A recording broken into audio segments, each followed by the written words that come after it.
I'm just coming back from dance stuff and then getting food ready and then just screaming for Blah, whatever blah, reason. blah. Yeah, exactly. What are they eating tonight? Pasta? No, Josie is eating frozen Indian food that I microwaved, and Ellie is eating Trader Joe's? Amy's, which I guess Okay. now is Yep. bad and fascist. And then Ellie is eating strawberries and yogurt and cheese and maybe some apples in a minute. She has an extremely restrictive diet, not for medical reasons, but for whiny reasons. Yeah, that's okay. Yeah, So what are they it's going to yeah. do now? They're going to, are Uh, they eating in front of the television or are they eating alone together at a dining room table? no, they're eating. Josie's eating in front of young Sheldon, and Ellie Okay. is eating in front of probably ASMR makeup videos or SpongeBob. Okay. And each on their own iPad? No, Josie's sitting at the television and Ellie's sitting at a cracked screen Google laptop thing. And we'll do this while they're doing that. Yeah, or well, they'll probably come in 40 or 50 times to ask for other things in the meantime. That's But yeah, okay. Cool. Alice, you're the boss. Okay, well, I've got a heaps of questions though, so I'll just Yeah, go. I'll just go go. for it. But I Yeah. was gonna say before I launch in, like, if any of this is too personal, just tell me to fuck off. Okay. And also, if you want to fire back with questions for me, feel free to do that. But Um, How are let's you first able to write discuss. without children in the house, Alice? I don't understand.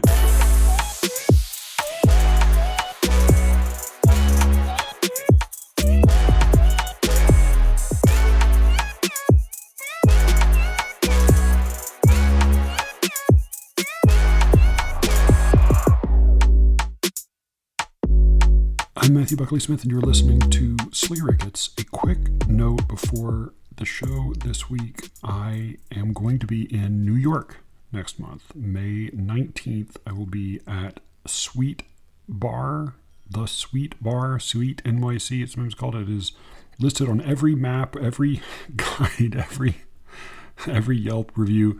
It is listed not as a bar, but as a gay bar, thus confirming my long-held suspicion that poetry is, as I was taught by all of the bullies in my middle school, poetry is in fact gay, but in a good way. I will be there along with Ryan Wilson, Joshua Megan, Grace Schulman, maybe Chris Childers, and maybe a few other people. Ryan is really the headliner. We're all there sort of to support and open for him. He is going to be selling his book In Ghost Light. I will also have some copies of my book, Midlife, which still exists, is still out, and which you should go buy if you have not yet. So again, do join us next month, May 19th, at Sweet Bar in Manhattan. It's in the Morningside Heights neighborhood, I think, or thereabouts. I think it'll be starting around 3 in the afternoon, which is an odd time, but it should give us plenty of time afterward for drinking and dinner. I think there are going to be a handful of Sleep Rickets adjacent people there. Soak them out, and we'll make it an unofficial event and get some food afterward, and try not to get into much trouble. I am going to be the following month. I will be in Cleveland along with Ryan and George David Clark, editor of 32 Poems and author of the new collection Newly Not Eternal.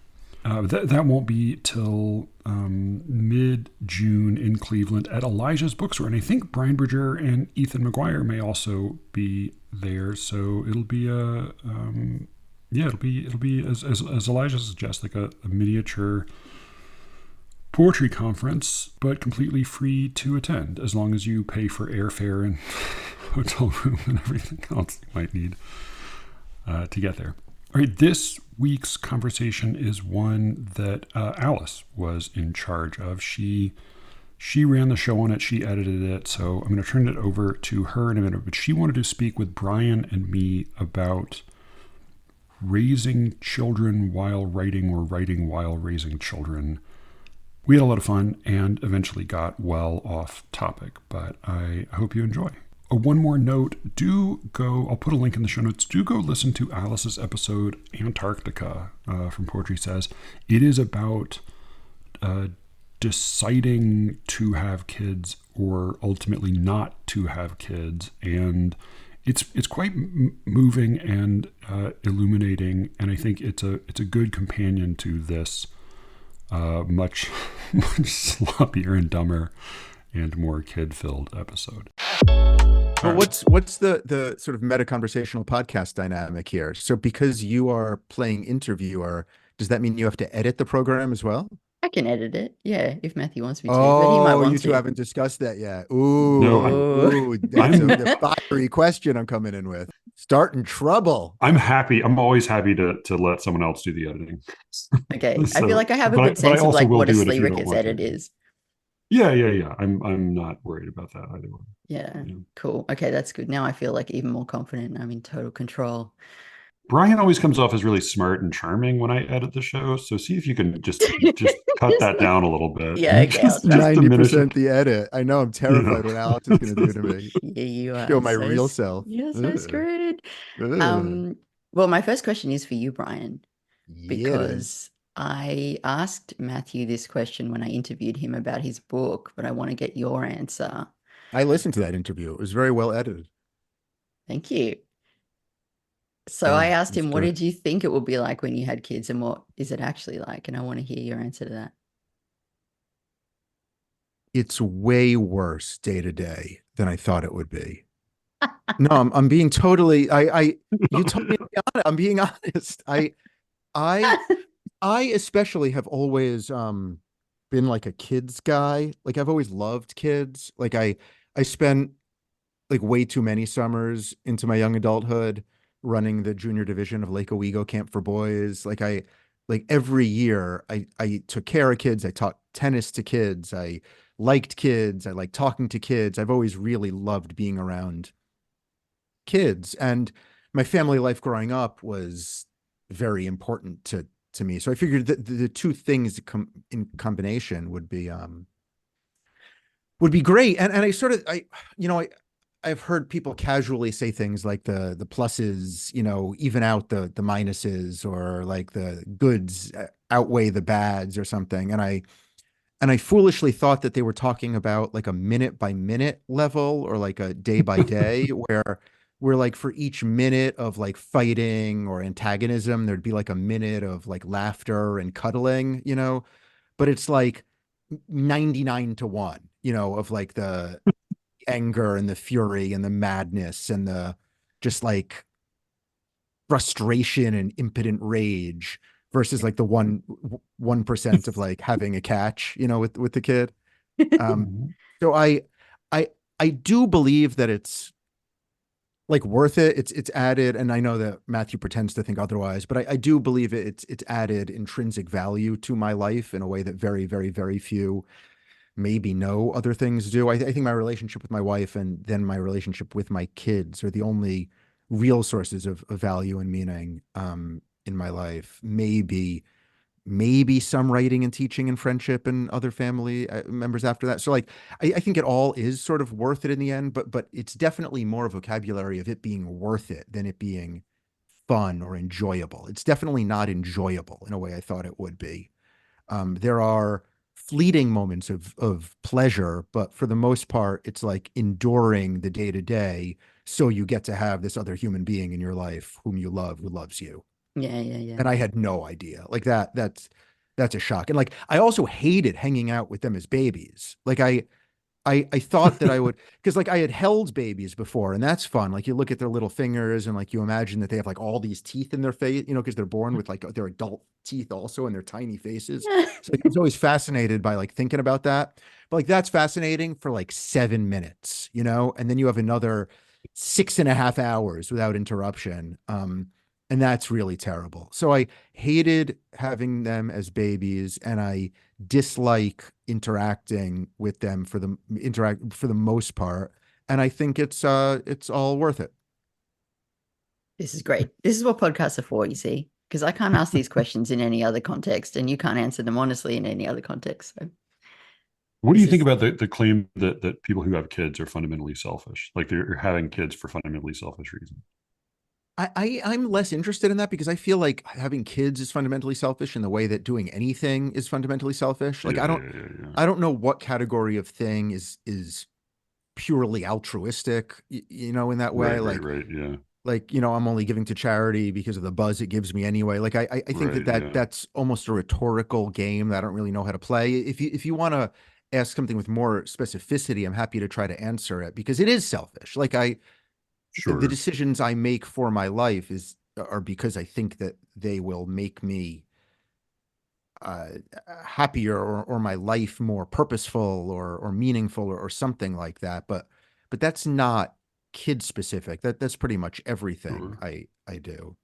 I think having kids is selfish the way like making a deal with a leprechaun is selfish, where like maybe you thought you were going to do something that would be fun and beneficial Right. to you, but in fact, for the rest of your life, you're actually just a janitor, caretaker. So you're not asking if it's selfish, or you're asking if like I was hoping it would be selfish and it ended up Right, right, not being, right? Like that's what like right. it ended up being selfless because that's more the truth. Like Yeah, I yeah, went yeah. into it hoping it would be an act of selfishness, but in fact it's it's an act of service far more in Yeah, fact than an yeah, act of yeah, selfishness. And I there was never a chance of my not having kids just because of the way I was created and what yeah. mattered to me and continues to matter and all that. But like I definitely thought it was more selfish than it has turned out to be. I think this is kind of a related question. I want to know how you both felt around the time when you were like discussing having your first baby and when that was happening.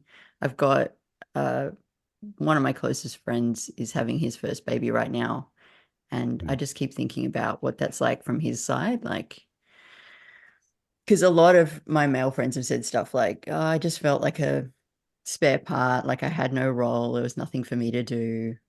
It was all happening to her. When? During a pregnancy? During the pregnancy and like right Oh, yeah. after. Well, that's probably pretty right after. Yeah. Like okay.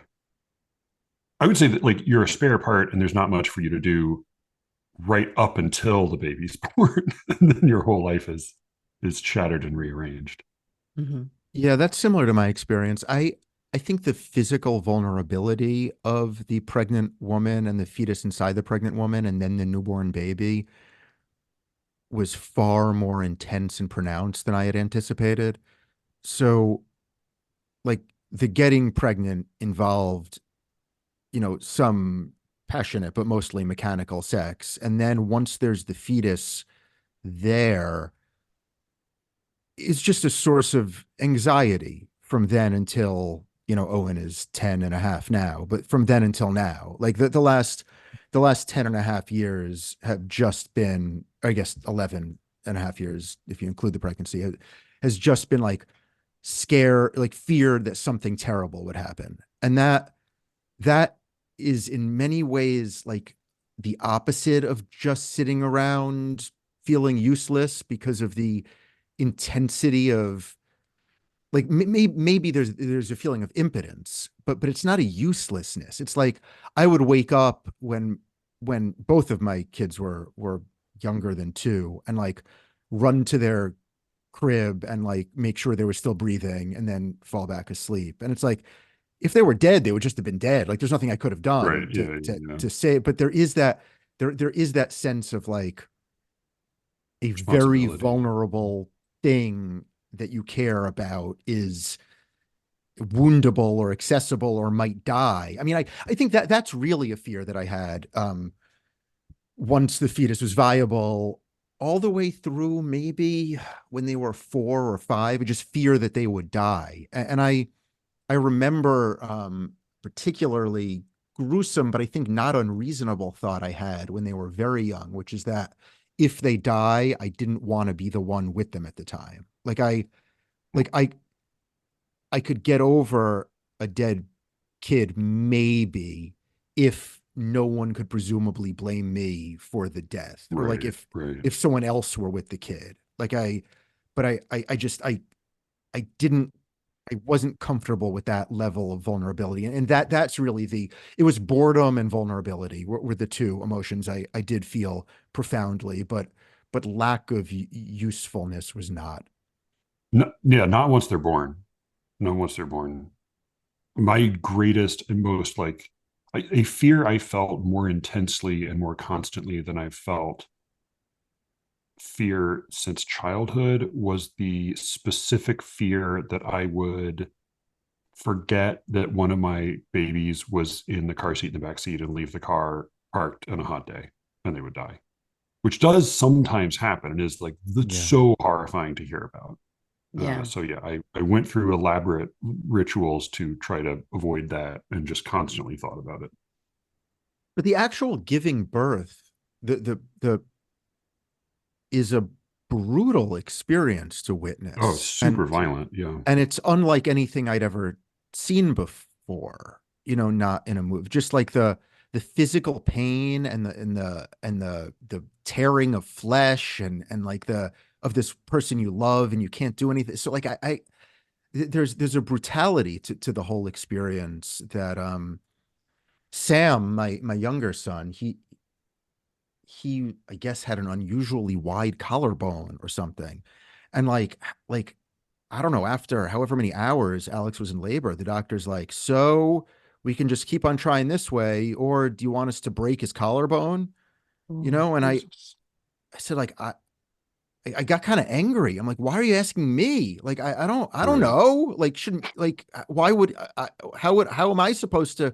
First they asked Alex, who was like in pain, Yeah. and they're Yeah. like, should Right. we break his collarbone? And she looked at me, and I'm like, why the fuck you asking her that? Like, I don't. Yeah. How do we know? How I don't Right. know. Don't break his collarbone. And she's like, Right. well, if we don't, there's a chance of. I'm like, all right, then break it. Like, I don't. Jesus What are we Christ. talking about here? And like, it just feels like there are like all of the little things that breed anxiety in people like us, our lives up until that point feel very small compared to like the physicality and the just the yeah, I keep on going back to that word vulnerability in the act of giving birth and then the tiny little baby.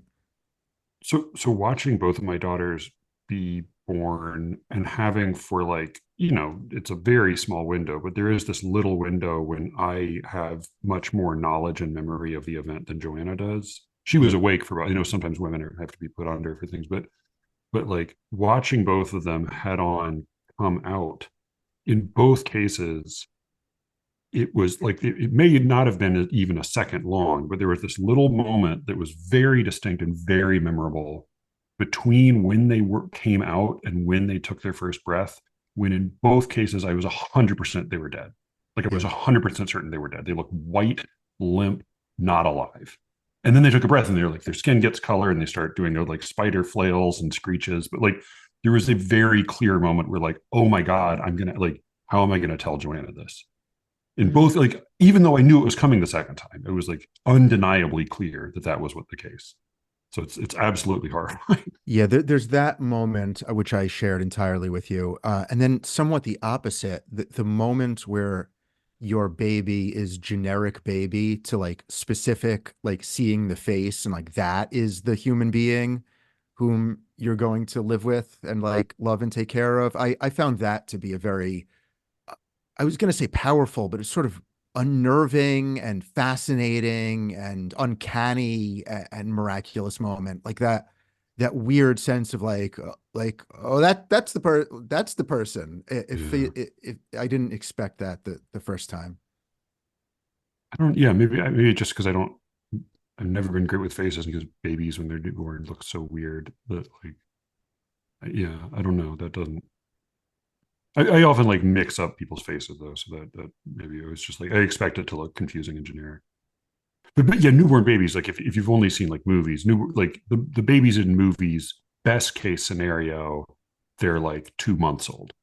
Right, Like right, right, like right. they're like As opposed to newborn like babies look so weird. squishy, weird purple alien Yeah, faces with that, like yeah. with like tufts of fur on their ears and just all sorts of weird. Like they've just been living in. They're like sea mammals. They look really weird, and they've just been squeezed through like a toilet paper tube. So their face is like bright red, and yeah, And they're very all weird, very puffy weird. because of the fluids that are IVing through their mom's bodies. So they're Yeah, all yeah, yeah, yeah, bloated and squeezed. So yeah, they look crazy and gross.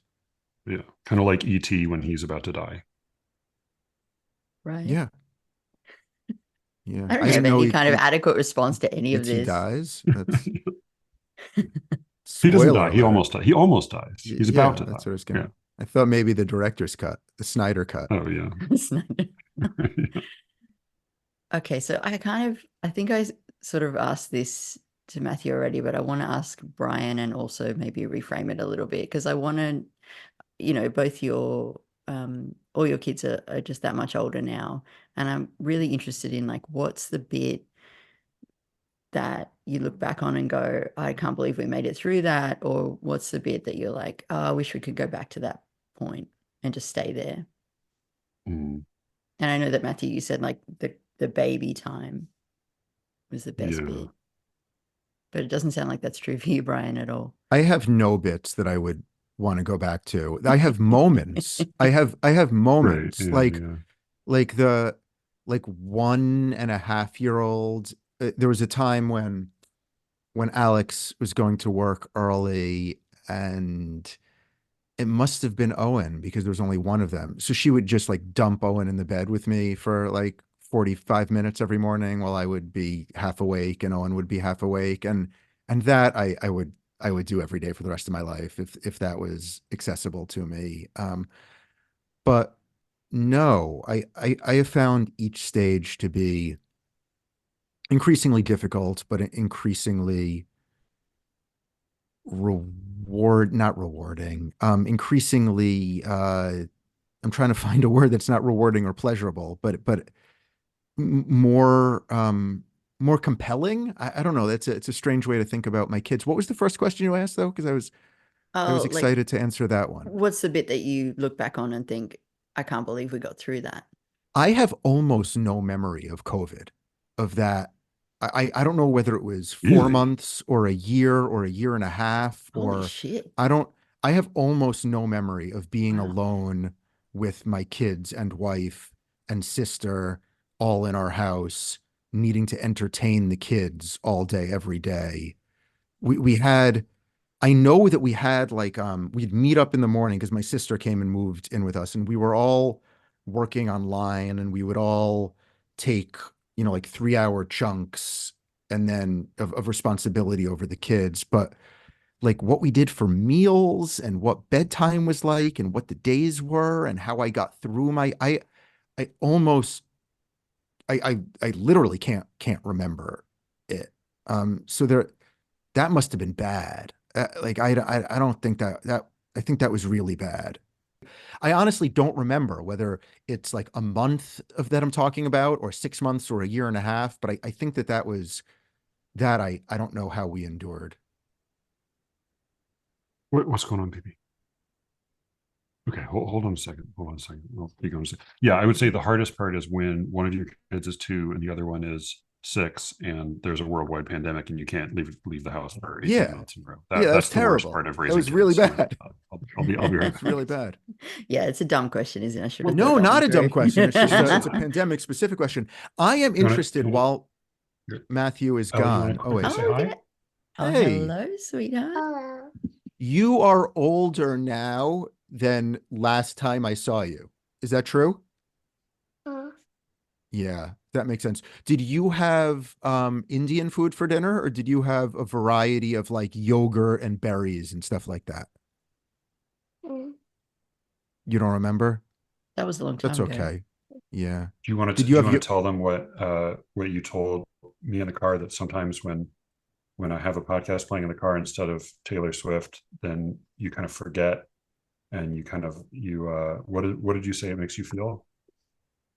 It makes you feel sort of relaxed and tired. It's kind of nice, like it helps put you to sleep. No, oh, it doesn't put you to sleep. What does it do then? Normal. Okay, that's not bad. Do you want to say anything else to them? No. Okay. All right. Let's go get you your thing. Oh my God, she's so cute.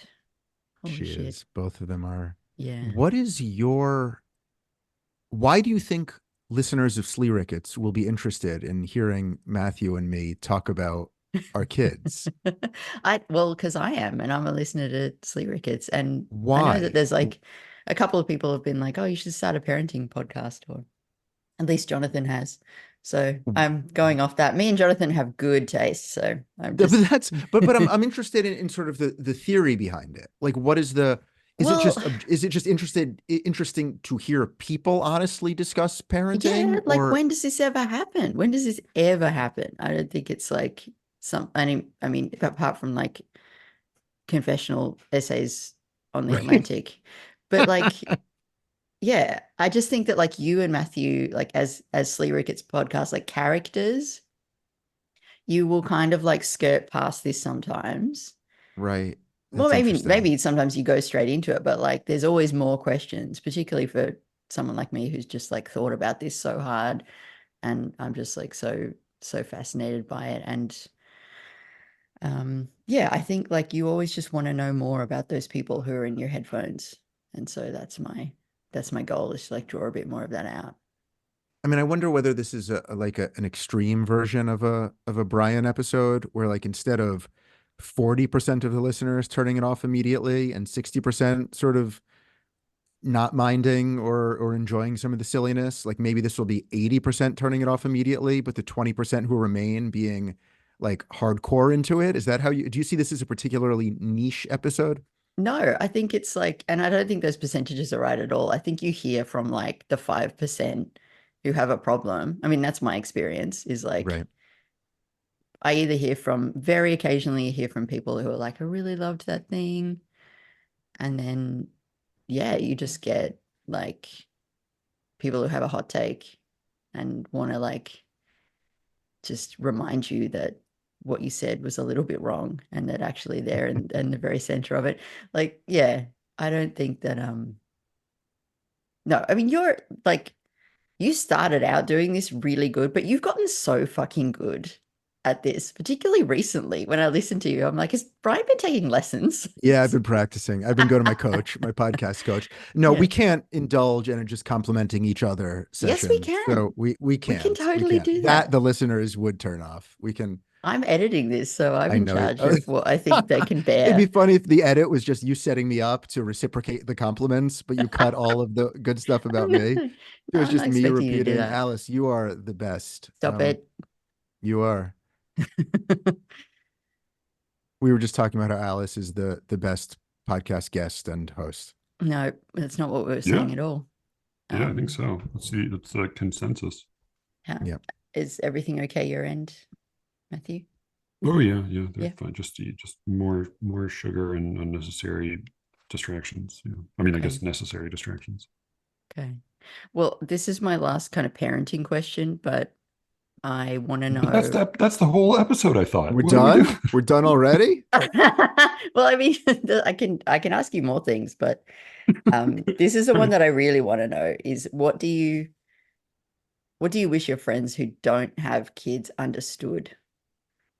Like, what do people not Hmm. get, your friends who don't have kids? Just the answer's slightly different if we're talking about writers, I think. Okay, well, Like, go for right. both.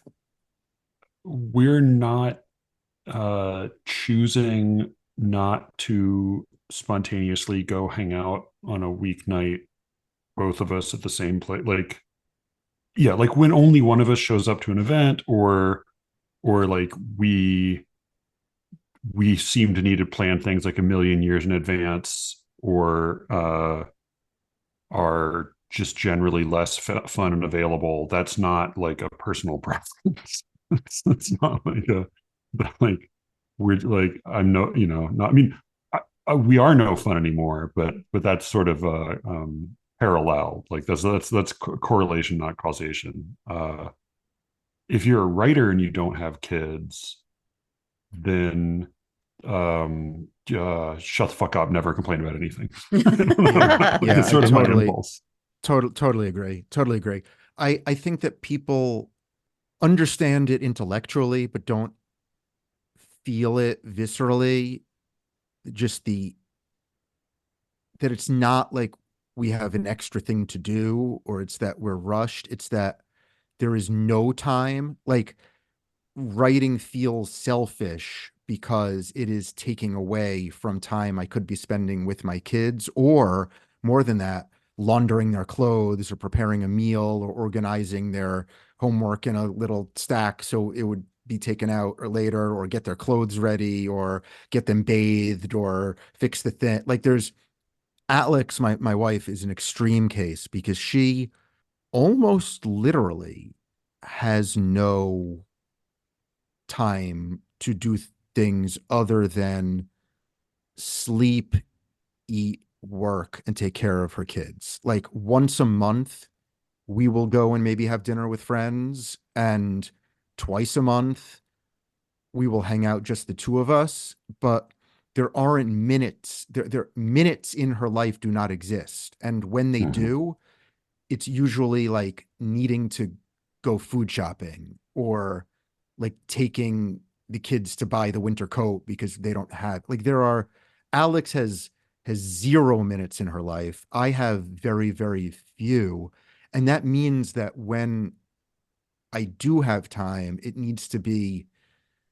is so valuable that it's almost overwhelming.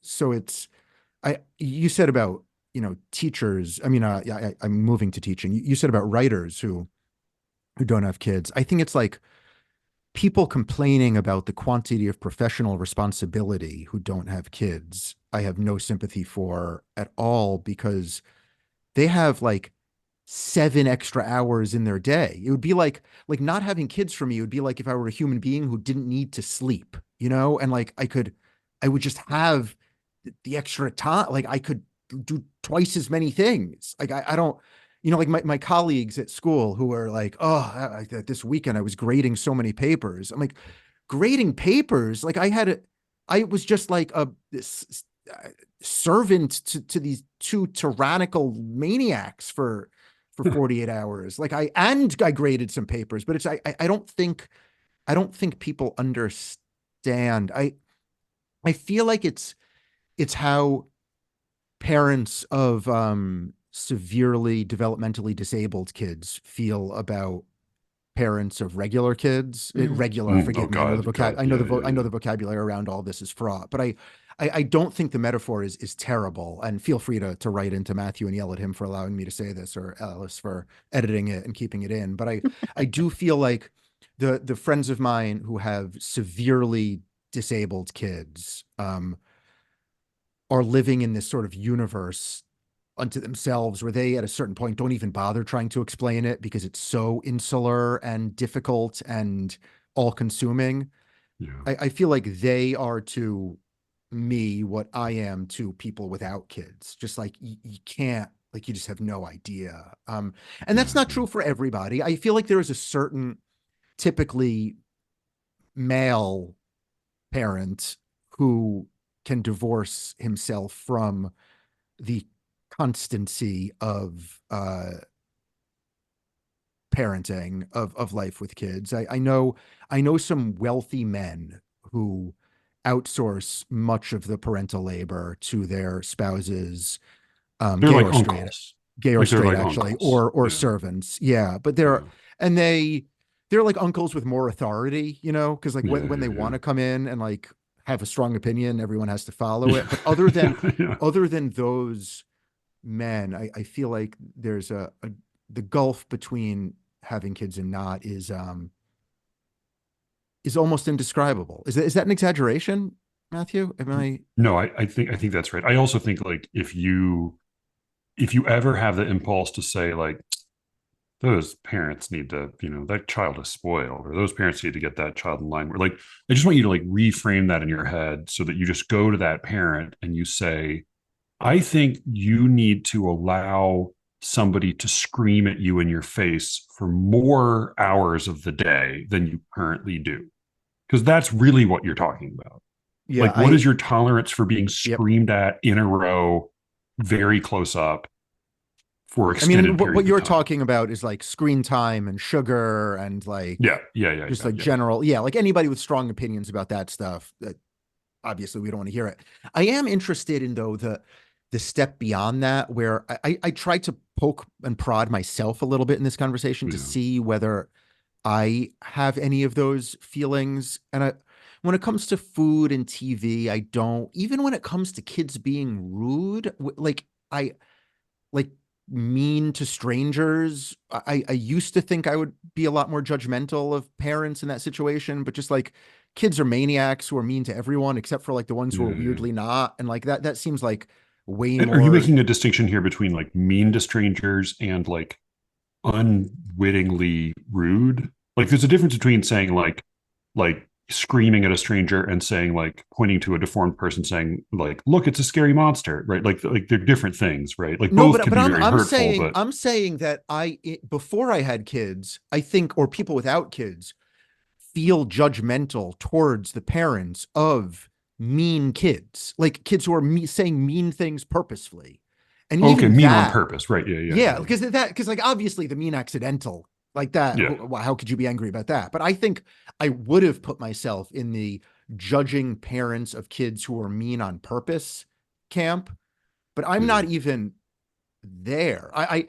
I'm trying to think of areas where I would judge a parent. Physically hitting a Right. kid, I think I Yeah, would yeah, yeah. judge in almost all cases. Breastfeeding past the Yeah. age of definitely 5, maybe Right. 5 is 4. generous. No, I'm People go trying to people people go breastfeed for a down. long time. Yeah. Yeah, Some like people breastfeed definitely for a very long 5, I would be time. Yeah. judgmental. Maybe I think 4 and older, I would be judgmental. 3, I would be judgmental, but I wouldn't be proud of it. Like, I think once a kid Yeah. can like eat a cheeseburger and then like politely ask to breastfeed, there's something like visceral, Yeah. like I don't like that. There's something Yeah. Yeah. Yeah. that I would feel like I wanted to judge, but even that I would withhold judgment. Like I Yeah. Yeah. feel Yeah.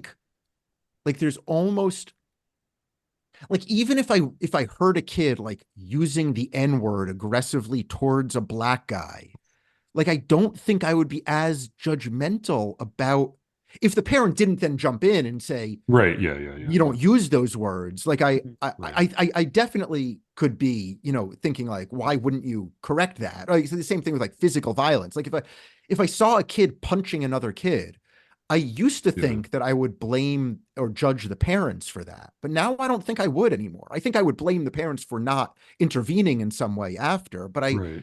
I think there's almost nothing like I saw this they must have been 6th graders on the subway, a big group of them with a babysitter, and it was yesterday, day before maybe, and there was this one girl who was just like prototypical like queen bee in charge bully girl who would like order around the other ones and like literally said like I don't want to sit next to you now. I'm going to sit next to Sarah, and Sarah doesn't want to sit next to you either, right, Sarah? And Sarah's like silent and not saying anything, so you have to go sit on the other side of the subway car, like just like as though we were scripting it, like this is the meanest mean girl in the world. And my reaction, I think, before I had kids would have been like, the parents really fucked that kid up. Like, I don't know how it's okay that she was raised in such a way. And instead, my reaction was like pity or empathy with the parent, thinking like, oh, that must be such a hard, like pity for the parent of the bullied girl and pity for the parent of the bully. And I just, it's all so hard. Yeah. As I don't know if you've had this experience where like it's a correlated where as my threshold for like judging parents rose, astronomically, my threshold for judging shitty young kids dropped. Like I'm much more likely to say like that 3-year-old sucks. Like that 4-year-old is a piece of shit. Like I'm much more likely to have that response. And I'm as you suggested, like it takes like it's hard for me to imagine the circumstances in which I would say like, boy, that parent's a piece of shit.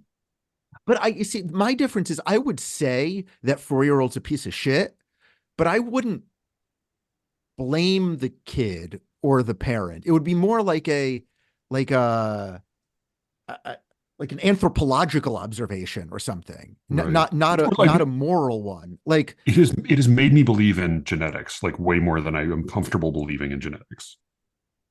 yeah, genetics implies that that you're somehow blaming the parent. You're just saying that No, like no, no. it, Like it makes you I blame believe nature. in nature, not Yeah, a I lot blame more in nature and evolution. I less in blame nurture. Yeah. the thing is the Totally. case, and they're like, what can you do about it? I Yeah, totally agree. And you just see some kids, whether I teach the kids or they're friends with my kid or whatever, and you're like, what a delightful fucking kid. Like yeah, this yeah, kid yeah, is like, and sometimes they have delightful parents, sometimes they don't, but it's just like this kid has a great attitude and like seems happy and yeah, is kind and like there doesn't seem to be any causality, or if there is, there's after the yeah, fact causality that you can sort of piece together the puzzle. But like you also think of like, what a miserable fucking kid. And like, yeah, often, like sometimes miserable fucking kids you can like explain because of the way their parents, but like not always. Like as much of the time, it's just like the kid's a fucking grumpy asshole with no interests. And like, yeah. we've definitely gone through stages and are in one now where one of my kids is like a grumpy asshole with no interests. And it's been 6 to 10 months. And like, I don't know what to do about that. Like, like, he We're just, going on like 4.5 years for me. right. Yeah. He just sucks now, you know? And like, I don't, I, I don't know. I don't know what to do about that. It's, Yeah. yeah. The lack of influence over my kids, I am shocked by. I'm shocked that my kids aren't like smart and nervous, you know? Like, I mean, maybe they are, but like, I'm shocked that they're not like you meet Brian's kids and what are they like? Oh, you know, they're like, whatever. They're like, what do you think they're like? But it's not like that at all. Like they're so different from each other. And I don't, Yeah. and I, I don't know. Yeah. So that's been what people without kids, I think, don't understand also. And a slight addendum I would say is that if you have one kid and your kid is a dream and is wonderful and Yep. sweet and calm Yep. and Great patient, point you're about to you are make. Yep. not doing anything right. That is Yep. not to your credit. Yep. That is And it's pure not luck. indicative Have of another any, one and right. see what happens. Yep. Yep. And you can't therefore have opinions about other Mm-mm. people's kids or Oh no. anything, Yeah. anything. You won the fucking lottery, so shut the fuck up. Yeah. Yeah. Oh God. I imagine that it is a lot about just the immediate moment, but I'm wondering if there are things you think about in terms of the future that you look forward to. Like I always imagined that if I had a child, I would really look forward to like that moment when there was like a graduation ceremony or something like that. Like their Oh first God. How divorce, many you graduation know? ceremonies have you been to? They're Great. awful. Yeah. Great. Yeah. Yeah, no, Oh I'm a God, fucking idiot. no. Don't worry. School But school events are the worst. Yeah. Schools are terrible. I mean, school events are terrible. I definitely I enjoy watching my kids succeed at sports. There's a huge, neither of them is a brilliant athlete, but a Mm. moment where, I mean, I don't know whether you have something comparable with Taekwondo or whether it's scripted to this extent that there's not anything that, you know, could go wrong. But like especially a sport, like a boring sport like baseball, where the kid is at bat and everybody's looking at the kid and the kid is nervous and you're nervous for him and it's probably going to go bad. Like when the kid gets a hit and like he's really happy and other people are happy for him and there's just like a pure like there's pure joy in that moment in a way there's not pure joy in maybe any other moments in my life, and that happens rarely. I think a bigger question is I struggle, especially as they're getting older and especially as there have been more problems. I struggle trying to figure out what it is exactly I want for them and how that Mm. changes the day-to-day parenting and like like structural disappointment and joy and like I like the easy answer is I want them to be happy, right? But as soon as you drop even one step down from happy, like I get really confused. And like Yeah. I don't know whether I want them to be ambitious or successful. You know, maybe after happy, it would be like hardworking, I guess, would be the next, but not maniacally, not in a way like Right. as soon as I drop one small step down from happy, I get very inarticulate about what it is I want for my kids. And given Kind, like the like happy and kind. kind, right? Kind is good, like Yeah. loved loved and loving. But again, this is so, Right. it's so generic and so difficult to connect dots between now and that, that I really, Yeah. I don't know what it is. Even if I could manipulate, even if I could instill some sort of value system, I don't know what that would be. No, no. I mean, maybe I enjoy when they are like interested in things. Like, I don't know if I would go as far as saying like I would want them to have a passion, which I define like not as having an interest, but as having like a thing you care enough about that you're willing to suffer and maybe destroy your life for it. Like that, I don't think I would wish for them, but I do. It does tend to make me happy to watch them be interested in and then pursue things. But that's again, like that's like an Aristotelian definition of happiness. So that may be the same thing all Exactly. over. Yeah. Right. I was just going to say that's you're just redefining happiness and hoping it works Yeah. out for your kids there. Like I went to my high school. I went to one of the few like high schools that people have heard of. It's called Dalton in New York City, and it's in a bunch of whatever Woody Allen movies or something. I think about how we were treated there. I always felt like an outlier or an outcast. I started in ninth grade and went ninth through 12th. But in retrospect, we were definitely treated as though our lives, I don't know if we're supposed to be, but definitely had the potential of being special in some way. And I think that was coupled with being in the generation of kids who were told whose parents were told to make us feel special in some way. And I think that mostly was detrimental to us. Like if I look at the kids I went to high school with and what they've pursued, there seems to be a need for like recognition and importance. And I mean, I definitely have it. And I don't think that that's a source of pleasure or happiness for anyone. So if I definitely know a lot of very, very, very wealthy, very, very miserable people. I know most of the artists I know, art doesn't bring them joy. I almost all the actors and dancers, performers I know are miserable. I just don't know I don't know what a good life looks like. And without having that, whether it's religious or moral or nationalistic, I don't know. But without having that framework, I get very confused as to how to parent in even the medium and short term. And it involves me like thinking a lot about like, oh, I don't want my kid to be the kid doing that. Stop it. Stop doing that. Whether it's like not caring about his homework or treating someone with disrespect, so it's like, like, why are you saying that? Don't talk like that. Like, what kind of person do you want to be? And like, they don't know the answer to that because I don't even know the answer to that. But I do Yeah. feel like that is the larger unanswerable question in my life right now that is not only existential, but that has become logistical in a lot of ways that I found unnerving. You have the experience I have, which is when I think about things that my daughters might do, my mind goes very swiftly to like either the worst case scenario or like the worst case scenario for me. Like when my daughter was like, I want to take swimming lessons again. And I think like, oh my God, 5 a.m. swim meets and like 3 states away.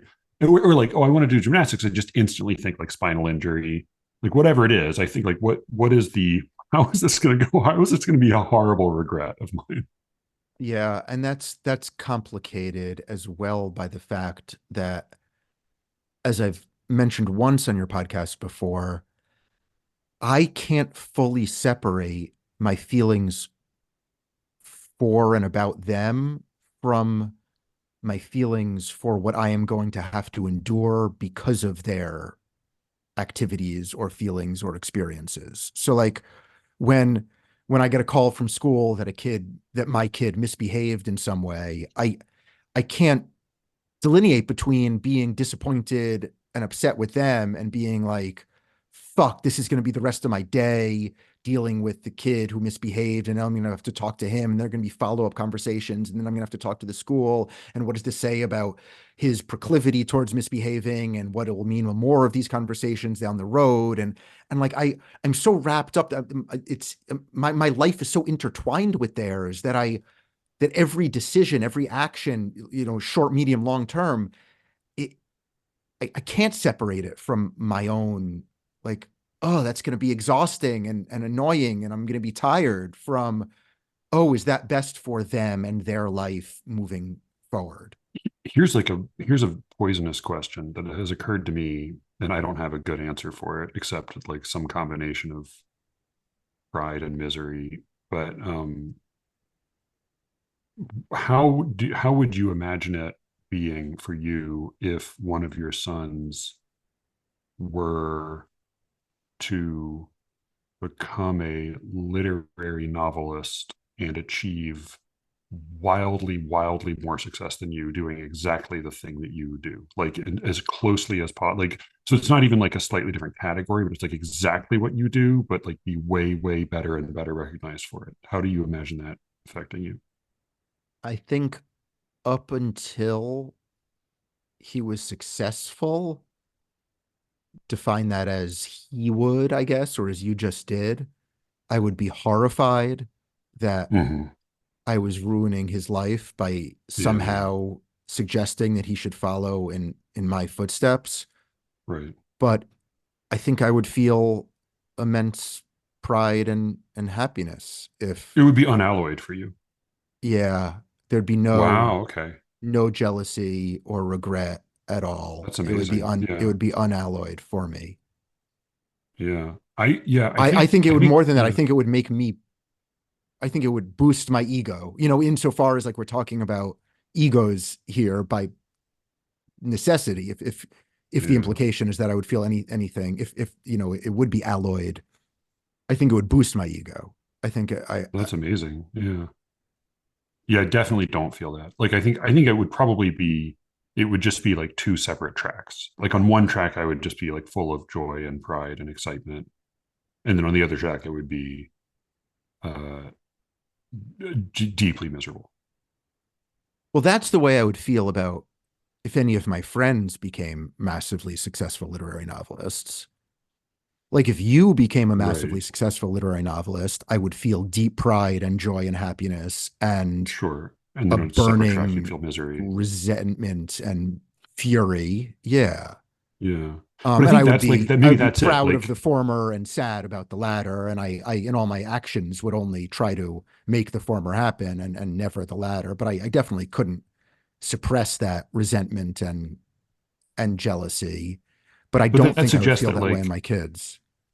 like you're like if I were to become really successful, my success wouldn't reflect back onto you. It would be you care about me, and so you care about it, and like it would hopefully there would be some wind you could pick up as Yeah, well, no, it would only help my career if you became super but it wouldn't successful. reflect like it wouldn't directly reflect well upon you. Right. But with your kids, there's a suggestion that it would actually make you feel better about yourself as well. Yes. Yeah. Whereas for me, I think like I am way more invested in my kids and I love them more and in a radically different way than I do any of my friends or anybody else in the world. But their achievements I don't feel any reflection back on me from their qualities. Like that my older daughter is like extremely has a wonderful attitude and is really natural with people and really like good at just going up and talking to younger kids or grown-ups or just being sweet and thoughtful and funny with the like I don't feel any I'm glad for her and I'm like it makes me happy that that is the case, but it doesn't feel like it reflects well on me at all because like I'm not that like I don't know where that came from. See, that seems like a much healthier attitude than what I have. I Maybe. I my sense of self has taken a hit over this past year as one of my kids has struggled Hmm. in various ways at school. And it's not just that I wish I could feel bad for him, but I don't just feel bad for him. I feel bad And Yeah. I don't fully understand the mechanism there, but I I do feel like there's, people say an appendage, or they search for, there's like a an part of me, or something walking around, and that doesn't really feel right, because parts of you, I don't know, like, don't get complimented or insulted, or something, but I definitely feel like Speak there's for a yourself. there you go. There you go. That's what I said. But there is like a version of me walking around that I am vulnerable to the judgment of. I feel that way very, very strongly, and I wish I didn't. Yeah. Yeah, I think I probably do feel also. I mean, like it's of course like awful if one of your kids is behaving badly in public or is, but it yeah, it's funny, like I don't feel fundamentally on the hook in the same way Yeah, I when do. that happens. Yeah. I do. Mm. I think you guys basically answered everything else that I had on my list here. But I have like one last kind of meta question for you that I've Yeah. been wondering about since I started listening to the show. So you guys are obviously friends before you started making the show. How has your friendship changed since you started making it? Oh, I mean, I think it's just more like I think we just talk a lot more than we did It's before. gone to shit. It's really, I really, I respect Matthew less. I I like him less. I think, yeah, no, we didn't have, I mean, just like most people after they have kids, we Yeah. didn't have much of a relationship after we had kids. We got along great in grad school, and then we moved to different cities, and I don't know, what do you think, Matthew? Once a year we would talk on the phone for 20 minutes, and Yeah. Yeah. you would Yeah. you would read my stuff with some Right. increasing frequency, but Yeah. And then you were really wonderful with when I started writing fiction. We did talk and that's correspond true. a That's fair true. amount with some of that. Like I think Yeah, it had picked up a little more like kind of leading up to when the podcast started, and then that made it easier to, that's right. you know, Your shift towards fiction, I think, is what accelerated our friendship, or picked it back up again. Because yeah, Matthew's first novel, which is, I really do think, a masterpiece. I think it's spectacular, but it was also, without exaggeration, 750 pages. 864. Yeah. So I spent a lot of That was time with the that, because first draft. Those were, I read early that drafts. twice and spent a lot of time with it, and then You spent a read lot it of time twice. talking. Oh, Yeah, wow. well, you have to read it twice to get a sense of what's going on, and Oh and then God. to discuss it more. So I'm sorry. I think that there were a lot of, after, what was that? After 5 years of only interacting sort of with once a year with a Yeah, yeah. silly but thoughtful phone call, I think your writing fiction had me more, created a reason for us to be talking increasingly. And honestly, something I haven't said to you before is, reading your fiction made me a lot more excited to have you read and comment and help me work on my fiction. I hadn't thought of you as a as practically useful, to the extent that I now do before reading your fiction. So I think that the combination of really admiring and wanting to talk about the fiction that you've written, and then sending you the fiction that I've written, with excitement that you really knew what you were doing and have a great gift for, not only for language, which I knew, but for structure and character as well, uh, created an architecture for us to speak. But then it's been the podcast that has just, yeah, Yeah. amplified the frequency. I guess frequency isn't amplified, but increased the frequency. But yeah, and even before you started coming on it at all, you were a very active listener and very lovely with sort of encouragement, but also with like some specific and helpful criticism. Like you would respond to every episode almost to like say, like, here's what was great. Also, I think like you said, I think you have a champagne sharks problem. It was like a text I got early when I was at the grocery store. Totally. So it was very helpful. What's a champagne Do you sharks want to problem? explain what a champagne sharks problem is? Yeah. So Champagne Sharks is a podcast that's come up a few times on this one. It can be really great. So Trevor Beaulieu is the main guy, and he was solo at the beginning, and he still very occasionally does a solo episode, and those are almost always great. They are like hour and a half long audio essays that are incredibly well thought out with perspectives that I had never heard before. Yes. That it's not only for its insight into Black culture, but for its mixing of popular culture and legal reasoning and his own eccentric interests. He really is a brilliant audio essayist. Yeah, that sounds like you, Matthew. Like Matthew. Well, yeah, perhaps, but then most of the podcast though he is on with some friends of his, and then occasionally other guests, and the difference on average between the quality of the solo episodes and the quality of the conversation episodes is shocking and dispiriting.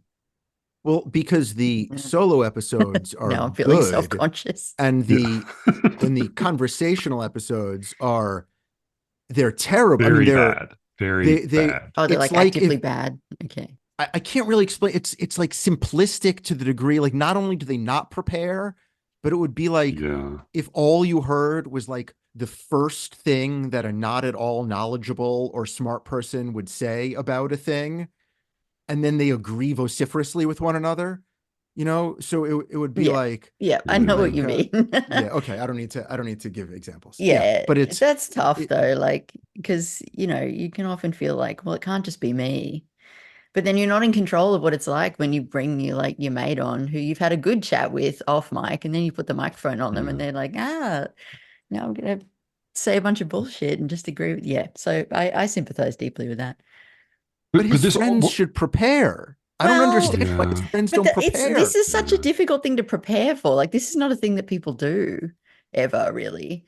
But they'll be like, so did you see the, Black Panther 2? And one guy would be like, yeah, I saw it, but like a few weeks ago. The other guy would be like, no, I haven't seen that yet, but it probably sucks. And the first guy's like, yeah, it sucks. And then he's like, yeah, it's terrible. Well, that's not what SLEERICKETS is like, though. Like, but that's what, but like but there were moments in the beginning where it broke my heart how much time and effort and editing Matthew put into some of the first 20, 25 episodes.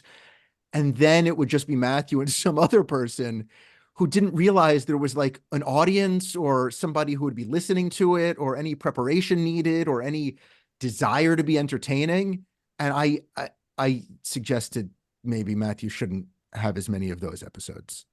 But if you were listening right now and you were a guest in one of those first 25 episodes, you were great. It wasn't you. It was the other guests.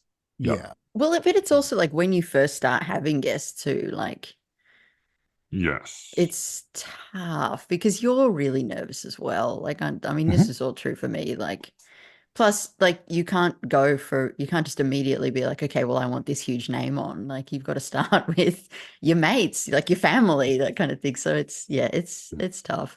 It's just like a very big cold start problem when you're starting a podcast. So back off, Brian. Sure. Jesus. I did back off. This was a year ago. I am fully backed off. It was like 2 years ago. Yeah. I mean, 2 years ago. I mean, it's quite a while at this point, but it taught me two things. One is the importance of editing, and now I get really annoyed when I listen to podcasts and I just think like, why is this in the final edit? It's like people should be so much more aggressive about their editing, and I am pretty aggressive, and I get fussed at sometimes for that. But the other thing it taught me is that this is a thing to be good at, and most people are not. And like the goodness of your writing, or certainly the prominence of your writing, has no predictable correlation to how good you are at talking entertainingly on a mic. I have two very short thoughts on parenting that I was going to run by y'all. One is just that, as we agreed, we were not going to talk about how preachy poetry is bad, but something that occurred to me is that kids love it. Like, kids love stories that teach lessons and movies that teach lessons and poems. Like, they take active pleasure in the lesson teaching component of their literature or art, and like in a way that's like undeniable. Like, I mean, a lot of like kid stuff has those kind of lessons in it sort of anyway, because people feel obliged to teach kids lessons, but like the kids actually seem to like that part of it. So I still do read a lot of those stories to them because that's what they like. I don't know, is that the case for your kids? You gave me some kid stories that have good lessons in them. Oh, And the did kids I? like Yeah, like, but they're they too like old them. for Like them they, now, right? Yeah, no, yeah. Well, the older one is, but the younger one likes, yeah, like, we read the Rosa Parks and Abraham Lincoln thing. Like, they like those. yeah. I find I think something about the didactic stories, or the stories with morals, or the kid's instinct to sort of say, what was the moral of this story, or what am I supposed to take away from it, is that I think adults, and this is going to be too broad a statement, I apologize in advance. I think adults underestimate the degree to which kids are confused by everything. Like, Mm. every situation they go into, they don't really understand. Every social situation, every time they enter a store, every time they meet a new person, every time there's a new event, every time a new kid comes, an assembly at school, every time there's a new book. I think it's one of the reasons why kids like, even older kids, like watching the same movies over and over and over again, or reading the same books. There's a comfort in just like putting on Harry Potter 5 for the 50th time. There's no anxiety. I think that there's an anxiety in most kids in encountering a new work of art, or a new movie. I find, even with my 10-year-old, getting him to start a new movie or a new book is very, very difficult. But once he's 10 minutes or 10 pages in, it it moves to it by itself after that. The reason why the moral is, I think, deeply comforting is the sense of, okay, the thing that I am supposed to have learned, or that is supposed to have been experienced, is this at the end. And it's just like it's a way to hit a consonance, a note of sort of ease at the end, and a bringing down from that anxiety. Because without that, the anxiety never ends. I think even Mm. like, even confident kids, when they're confronted with a new situation, they're nervous until it's over. And I think that giving a landing spot is incredibly comforting to kids, even at a surprisingly old age. That's my guess. It seems right. And the Even moral like, itself doesn't yeah. really matter, right? The moral could be like never cheat owls in the desert, and like, all right, like, I don't like, are there owls in the desert, and why would you cheat them, but like, I think that there's a sense that, like, okay, got it, good. I mean, Next the thing. younger one, like specifically loves stories that teach lessons that she refuses to learn herself.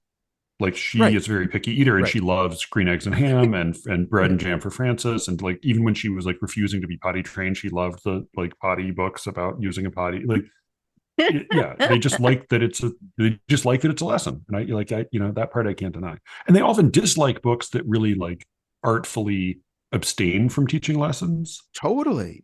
Like, they feel weird about it, and it's like, ugh, I don't, yeah.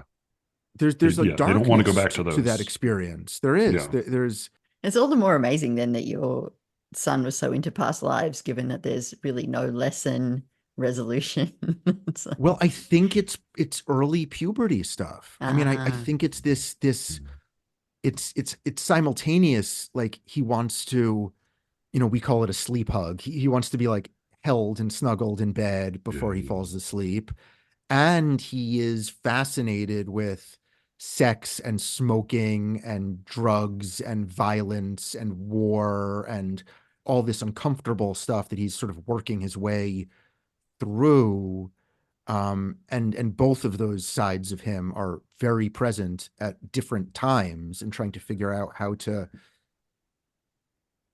have both relationships with him is that has been fun. That's been fun, because there's a vulnerability in both of those um parts of him that I've enjoyed parenting him through. The rest of it less so, but I do think that like wanting to understand love and sex and loss and sadness in a sophisticated way while just wanting to be like complimented and cuddled is a complicated, fascinating time that I don't think will last for so many more years. No, I still feel that way. So, but do you feel that way with your parents? I think that dad won't be the beneficiary of that for so much longer. Yeah. You had another question, Matthew? Speaking of which, I've yeah, this is my last dumb question. What is a dad bod? Like, not like I've heard of it, and I know people talked about it, and I know it's supposed to be like it's good or it's bad, but like even it just I have now seen it referred to or discussed as encompassing anything from like one notch below Jake Gyllenhaal in Roadhouse all the way to like Brendan Fraser in The Whale. Like, any, have like, you seen Roadhouse? Because I do want to discuss Roadhouse if you've seen it. I did, yeah. Okay, so we can do that. Is there much to discuss? Yes, tons, sure, okay. tons. Okay. A dad bod is a slightly overweight but attractive body, right? Isn't that a dad bod? Okay. I also heard it like John Hamm in Mad Men was like a classic example, but that's like, no, I think that's just like a hot guy, right? I mean, he's not he doesn't look like a cage fighter, but like that's the thing is like it's like the range of discussion seems like I can't yeah, I don't know. Yeah, I think it's pretty broad. I don't think that we've like fully settled on a BMI for that, but yeah. Is there a bit? I mean, I guess there's a little bit of parenting in Roadhouse, but it was a fun, dumb fight movie. Like it was yeah. How do you think Jake Gyllenhaal got so muscular? A lot of training. He's done fighter movies before though. He's done I know, but if you don't think it's all sorts of drugs that are illegal steroids? to do by playing sports? Yeah. Maybe, I assume like, it's full combination of steroids and blood whatever resources there are for like however expensive the resources are, however like restrictive, like he has access to all of those, and he's also very willing to do the discipline and training. So like any way anybody can get really built and ripped, like okay, don't yell at me. That was my first question. Okay, do you think that he just went to the gym a lot, or do you think he's on tons of drugs? I think he's on tons of drugs. Okay. Question number 2: what is that character he was playing? What was he going for? It was very confusing to me. It was like nice guy, but like kind of dumb, but maybe super smart. He was like the Hulk kind of. Except like he's like very gentle and sweet, but then like when he gets mad, then he'll like stab shards of a chair into a guy's chest and just like murder him with. But there was like a masochistic element to it because like he deserved to feel the pain, but he had like a sweet man smile throughout all of it. I didn't quite know whether he was like acting really well or acting really terribly. Like what was? No, I think it's a part that doesn't make any sense, but they cast him with his big soulful eyes, and that made it palatable in a way that it wouldn't have been if it had been like Sam Worthington in that role, you know? Sorry to insult your countrymen, but he's the worst actor and working in the movies these days. Sam Worthington is the worst. How dare you? Conor McGregor. Sam. Did you worry about his like the condition of his spine? Because just watching the way he walked, I kept thinking like, oh god, he's got to have some like bad injuries. Something going on there, right? I didn't. But again, I didn't know if he was acting. Was he acting though? Well, he was acting, but he was acting. And I wonder whether in his contract he couldn't lose a fight. I kept on expecting Jake Gyllenhaal to win a fight against him, but they wouldn't.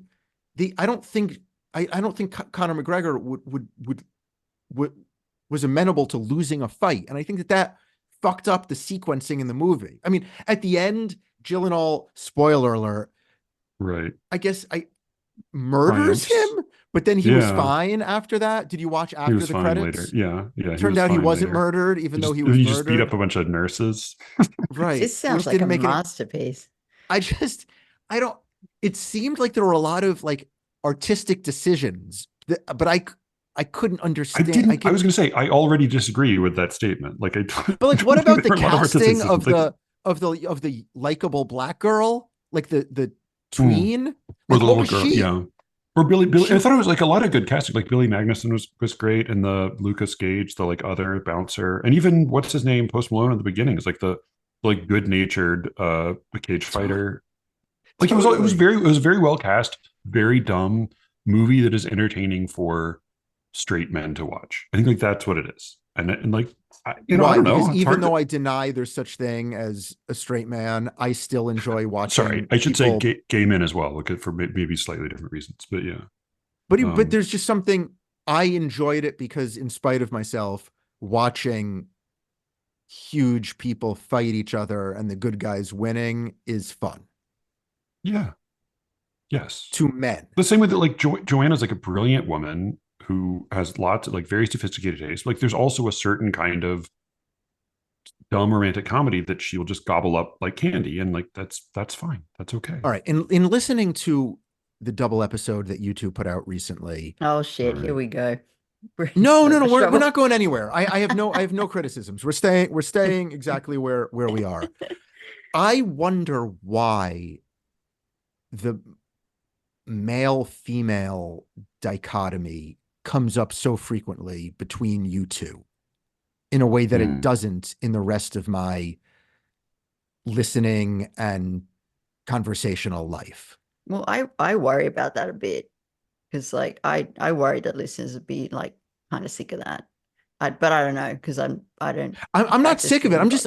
I'm just Yeah. curious because it. Do you Yeah. think I don't. is Because that she's a woman is and that I'm a an man, right? obsession? That's why. Yeah, but It, mm, is that Alice an obsession that you own, or you do you think that it's is funny. Yeah. something particular to your primary interests, like what it means to be a woman versus what it means to be a man? Do you think, Matthew, that's something in your primary set of interests? Is that in Yeah, all of our? I have like an enduring anxiety about that, certainly. Yeah. So that's got Yeah. to be part of it. I was like there was a particular conversation that we had. Trying to remember specifically which one. I think it was the abortion conversation actually, where I felt like I kind of reached the end. Like I was like, okay, I think I've said and thought everything about this that I need to. I think I had these sort of leftover threads from conversations that I felt like I didn't have in my 20s with my friends who are majority male. And I thought I had all these questions, but then when we had that conversation, I was like, actually, I don't think I have as many questions as I thought, and I don't think I have any fight left in me. Um, I don't think I actually feel as strongly about this as I thought I did. But I'm happy to keep talking about it because um, yeah, it is like it's definitely an enduring interest of mine as well. I don't feel particularly feminine and I don't feel like yeah, I'm particularly fascinated about like the friendships between men and women really fascinate me because like I have Mm. like I said a lot of male friends and you know I have But no that's female interesting. friends. Alice, I've not, yeah. you don't find that you are particularly feminine, and Matthew, you have an anxiety about not Mhm. being masculine enough. Is Mhm. that right? Right. Yeah. I mean, I might frame it slightly differently, but basically, yeah. So then it would make sense that you two are Yeah. constantly talking about what yeah defines Yeah. Yeah. femininity and Yeah. masculinity. yeah I mean I think it's been on my mind more in the past. I can remember my very first therapist asking me like, well, so how would you define yourself? And I was like, I don't know, like maybe writer, um, something else, and then woman was like the fourth thing. He was like, that's not the first thing for you. I'm like, no, Mm. absolutely not. But yeah, there was a part of that too, was like being just surrounded by guys and feeling like I needed to like there were certain parts of me that weren't really like particularly interesting to them that I kept to myself. So yeah, it's a funny thing. Is I find writer it first for you as well, Brian? I'm sorry. no go. I don't think writer would be top 10. I Ah, Really? Yeah, all I right. mean, but that's probably not. I don't like, defining myself. No, writer would be top 10. Writer would be top. I don't know. This goes back to like value in my work, which I think people Yeah. think about me when I talk about the lack of value in my work, the way that I think about you when you talk about the lack of value in your parenting. Like people don't believe me in the same way that I don't believe you. But I just the professional life I've created for myself is so I can write. So my action Yeah. suggests that writer is, if not the most important, definitely one of the top two or three most important Yeah. And you would be characteristics intolerably of miserable. Like myself. you would not be able to Yeah. function well if you weren't writing at all. Yes, that's Yeah. absolutely right. And then the Yeah. conversation for every day or another day is what if I weren't publishing? And I don't know Yep. where where that goes, but yeah, And my conversation guess is the for writer might be more firmly at the top if you were not publishing. Not because it defines you to the universe, but because it's like a constant it'd be thought and focus. Like constantly it's needling my brain and right. raking my Yeah. soul and spirit. Yeah, that's probably right. Do you guys find it torturous when you're actually sitting down to write? I'm trying to write this thing at the moment, and like I will do anything to avoid sitting down and write this fucking thing. Like it's kind of awful. I forgot. It totally depends, right? Oh, okay. Like it can vary so much. And Mm. the beginning is always harder than, when you're in the middle or I just but want to yeah, get just to like the sometimes it's end. like wonderful, sometimes it's torture. It's usually harder getting started, but yeah, it just Mm. varies wildly. Mm. The act of getting started is very difficult, and I go through a series of like things that I need to check off my list so I don't have that distracting me before I sit down to write. And then I give myself either a word count or a time limit and force myself to it. So It- I mm. I mean a time, yeah, time limit. No, a time minimum, a time floor. So as I'm slowly starting to get into writing again, because my edits from my editor are now 10 and a half months late. I've started working on something and it's been really difficult to get back in the flow of things. But yeah, I've been forcing myself to do 70 minutes with the internet off without standing up for a break. And if I can get 70 minutes in a day, then I feel good. Mm. And you both write every day, right? Like, Yes, but it's not. I'm not clocking in the way I have it sometimes. So it's spottier for me. But yeah, I try to do at least something every day. mhm. I can only write in the morning because of the way my Yeah, brain starts to collapse. And I teach 2 days a week, so I can't write those days. And I can't yeah. write weekend days because I'm with the kids. So I write Monday, Wednesday, and Thursday mornings. But you do that. Like you don't fuck around. You actually do Oh, that. I Mm. I write for 70 minutes Monday, Wednesday, and Thursday morning these days. And hopefully once I'm in more of a into it state, I'll go to word count as opposed to time. And I'll try to hit 1,500 words on Monday, Wednesday, and Thursday mornings. Wow. You want to hear something sickening? Of JP course, gets up at 6 every morning and writes longhand for 3 hours religiously every morning. because she's from the 1870s. He's Oh, I just think I just think he's like a oh, I thought you were talking about your more. wife. No, JP. No, not my JP, my wife. I mean, she is I don't Joanna know. Pearson, but no, no, no, Yeah, no, that's no. what That's not Joanna. No. Joanna's very oh, prolific, but no, JP Gretton does that every morning. got it. I think Oh, he's the like a fact that real some good guy I writer. don't know does that doesn't interest me. I don't feel surprised by that. Oh, there's some guy I don't know who does something eccentric. Like that's gonna disgust me. I don't like good for that guy. No, I thought your wife and the mother of two kids, who's also a medical doctor, does that for No, every morning, writes by good longhand God, for 3 hours, and I that would would be be repulsed by that. That's right. some Yeah, Julia But Cameron shit. I bet he got that out of the artist's way. the fact that some maybe. stranger Yeah, does that, I don't. he People do all finishes a sorts of stuff. novel longhand before he types it at all, which is just insane to me. People do Why? all sorts of things. I don't. Yeah. People wake up and smoke a big bowl full of marijuana and then hit their kids and eat spaghetti for breakfast. Like, there's a lot of Do people you out think, there. like, The what do fact, you think is the correlation between regular child abuse and like wake and bake regular pot? Like, I feel like that's probably very low, low, right? Like most very people who are low, actually smoking a very bowl every low. morning are not hitting their kids. No, I Their agree. kids might have a high frequency of like having cereal for dinner, but Yeah. they're probably not abusing their kids physically. Yep. I think that's probably true. Do you think the correlate? I actually don't know that. What do you know what? I was going to say, what do you think correlates to hitting your kids? But since after my speech about not like the Champagne Sharks None. episodes where people don't prepare, you and the three of us just guessing about what correlates, Yeah, no, that's Uh-huh. I'm gonna cut that bit yeah, out for like sure. let's name races and like Perfect. financial levels of people who Yep, Jesus. yeah.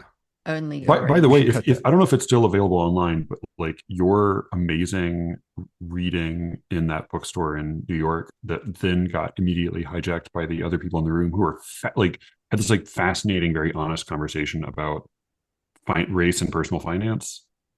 Because it was you reading to a room of Black New Yorkers who then Oh, like yeah, that very was directly they were crazy. like, so being Jewish, you learned finance things. And you were like, yes, I did. And here's what they were. It was a fascinating conversation to listen Yeah, to. that was one of the best conversations I had. Like my first novel, Bed-Stuy is Burning, uh, put me in some very, very different rooms because one of the main characters was a rabbi, a lapsed rabbi, and many of the other main characters were uh, black kids from Bed-Stuy, and it was sort of promoted in parallel paths. Um, and the all black rooms were fascinating in the like defensive honesty that they came Oh at man. me with. And The like the best talkback session sincerity. I've ever like heard or heard of was like the part of that that got recorded. Yeah, I don't think that exists anymore. I think that Uh, came down, but I'll try to look for it. I mean, but equally interesting were the religious Jews ooh, rooms, the Orthodox Jews who were like, why is it that when all the black people moved into the neighborhoods, they ruined them? You know?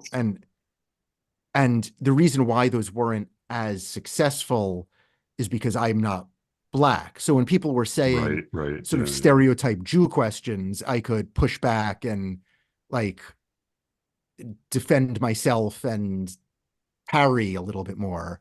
When it was just Jews asking me racist questions about black Right. Yeah, people, yeah, yeah. I then had to be this like boring liberal Jew that they dismissed as ignorant, and it wasn't. But yeah, those going from some one of those rooms to the next was fascinating. And my imprint Atria had a relationship with one of the three hosts of I think what has been and still is the most popular Black morning radio show in America. It's called Breakfast Club, Yeah, yeah, yeah, yeah. hosted by Charlemagne the God and a couple other people. The woman had a relationship with Atria, so she chose my book as like her book club, book for that month. And there were a couple of conversations from there, and it was 200 black people and me, and they were eager to let me know their thoughts and to fight about it, and it was fun. That was my conversation with Brian and Alice. You can reach me, as always, at sleerickets@gmail.com with all of your angry objections to all of Brian's offensive remarks. And now this episode's gone on quite a long time, but here is a very brief preview of the most recent episode of The Secret Show, which I won't introduce, but will let you experience for yourself. Sonus to Orpheus, I was really into in high school, and maybe what I have to say about them. Yeah, I mean, But there's do you get exasperated with them the same way that you would get with Clarice Lispector? yeah, Yeah. yeah. Okay. I mean, Okay. Yeah. yeah, Just like just curious. Rilke, and again, like Rilke is most like, because he is otherworldly at times, but I find it most evocative when it is a sleight of hand, like in his violinist poem, where like the unreality of it creeps in. Whereas, like, I know people love to cite the line from, is it Duino Elegies, every angel is terrifying. You're like, that is a fucking idiotic line. What a stupid line. Like, Why is that? Why is that idiotic? Like, I can see. I mean, I it's can not see why that it's every like unoriginal, but like, yeah, why is like it, not why that is it every angel stupid? isn't terrifying, but it just feels like it feels like a line written by somebody trying to write profound poetry. I don't know. I mean, for me, I almost feel like my response to poems that include the word angel are almost like Alice's response to poems about sex. I feel like there's the Donald Justice poem about the angel in Eden that's pretty effective, but like, boy, angels and poems could be, maybe it's like cilantro, just a dab, just, you don't need much. And I think, yeah, like, What about what about Paradise Lost? well, I do think that's a little bit different than if you're talking about a lyric poem. If you're talking about a long form story, it is a little different. I mean, one of my favorite books growing up was the A Wind in the Door, which is a book about terrifying angels. But yeah, just that as a declaration in a lyric poem. Come on. I mean, the thing about Paradise Lost for me is that it's very, I don't know if you agree, Elijah, but it's very easy to think of the angels as people. Like, they just seem humans, right? They don't seem particularly like otherworldly forces in personality. If the angel is an image that you're just sort of like calling in for a line or so, then it just feels like the whole concept of an angel is such a wild, extreme thing that it just seems like the word for it just feels sort of chintzy. I wonder if you've had particular experiences which lead you to have those associations. I did. Now that I think of it, I did see little angels when I was a kid. When I was like a small child, I saw angels, so that's probably partly why. Wow. Okay. How do you remember anything about that? Yeah, I mean, I mostly at this point I remember it's I try not to think about it too much because memories have that quality of dissolving the more you remember them. But yeah, I mean, it was a thing for a while when I was a kid. My parents were freaked out by it, and then they were charmed by it. But yeah. Wow. Well, that could also potentially relate to whatever viewpoint you might have about psychedelics. I mean, it's an akin experience, it seems like. Yeah. No. I mean, I've had, like, that's the thing. Is like I've had some otherworldly experiences, but almost to a one, giving descriptions of them, just like it's not that words fail, it's that like communication fails. Like, there are things that just have to be experienced in the first person. Would you be able to give a visual description of what you saw, or no? Of what? The angels? Of the angels, yeah. Yeah. Oh, they were like small human-like things with wings that were very, very bright. They were so bright it was hard to get a very clear vision of them, but that was kind of the outline.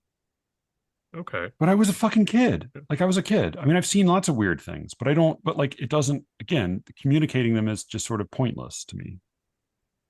Well, I mean, maybe it's because I know you, but I think that's interesting. Yeah, I find it very interesting. Yeah. If you'd like to hear the rest of that conversation, then go to sleerickets.substack.com, put in your email address, and I'll give you a week's access to the whole Secret Show feed for free. And after that, you can sign up for pretty fucking cheap.